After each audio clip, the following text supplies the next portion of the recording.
Қайырлы күн достар, сіздермен бірге Раушан.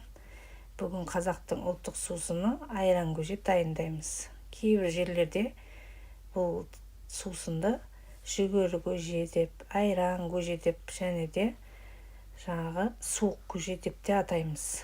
Бұл көжені әсіресе ыстық күнде, шілденің кезінде ішкен пайдалырақ, және мұздап, шөлдеген кезде шөлімді басатын сусындардың бірі. Бізге керегі ақ жүгері, және де сары жүгері, және бидай, және құрт, және қолдың айранын қосамыз. Және де бидай болмаса, достар, перловка қосуға да болады. Бұларды базардан сатып аламыз, базарда бар. Енді мен бұл тостаққа 2 кеседен өлшеп салдым. 2 кеседен өлшеп салып, үстіне жылы су құйып, бір жарты сағатқа жібітуге жібереміз. Енді онымен қоса біз құртты езіп, дайындап көжеге қосамыз. Құрттың дәмі шығады, көже әдемі болып, дәмді болып шығуына себеп болады. Және де айранды қосамыз. Енді ең алдымен біз ыдысымызды алып, осы жүгерімізді, және де ақ жүгері, бидайымызды барлығын осылай саламыз. Жайлап сала бастаймыз. Газдың отын шамалы көтеріп қоясыздар. Осылай дәнді дақылдарымызды саламыз. Әсіресе осы көжені жазда балаларға көп жасап беріңіздер. Мұздай су ішкеннен осы көже пайдалырақ болады. Енді жүгері көжені де осылай саламыз. Енді оның артынша бір 5-6 литрдей су құйсақ болады. Көптеу құя беріңіздер.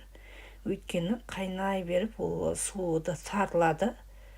Сол үшін көптеу 10 литрдай, бір 7-8 литрдай құйсаңыздар болады. Мен бір 6 литрдай су құйдым. Енді араластырып, бетін жауып, қайнауға жібереміз.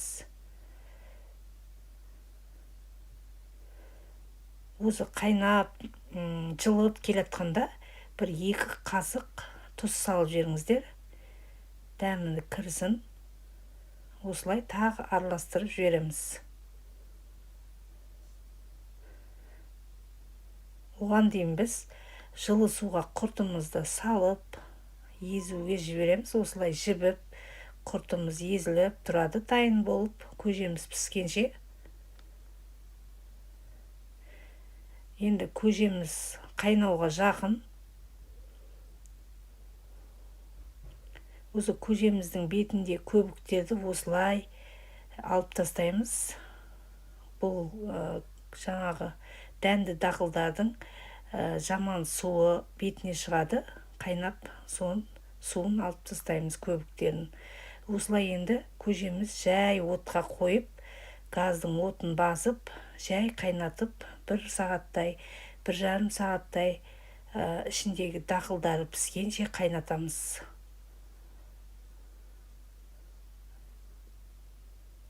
Осылай қайнайды, жай отта қайнатыңыздар. Енді көжеміз пісті, дайын. Енді бөлек ыдысқа құйып алып, енді езілген құртымызды саламыз аз-аздан.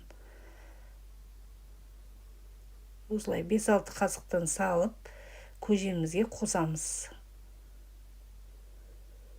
Осылай қосып араластырамыз. Көжеміздің дәмі әдемі болып, ерекше болады.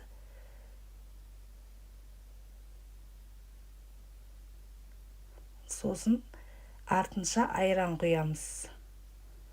Айран да қосып жібереміз. Осылай көжемізге айранды қосамыз. Сосын араластырамыз.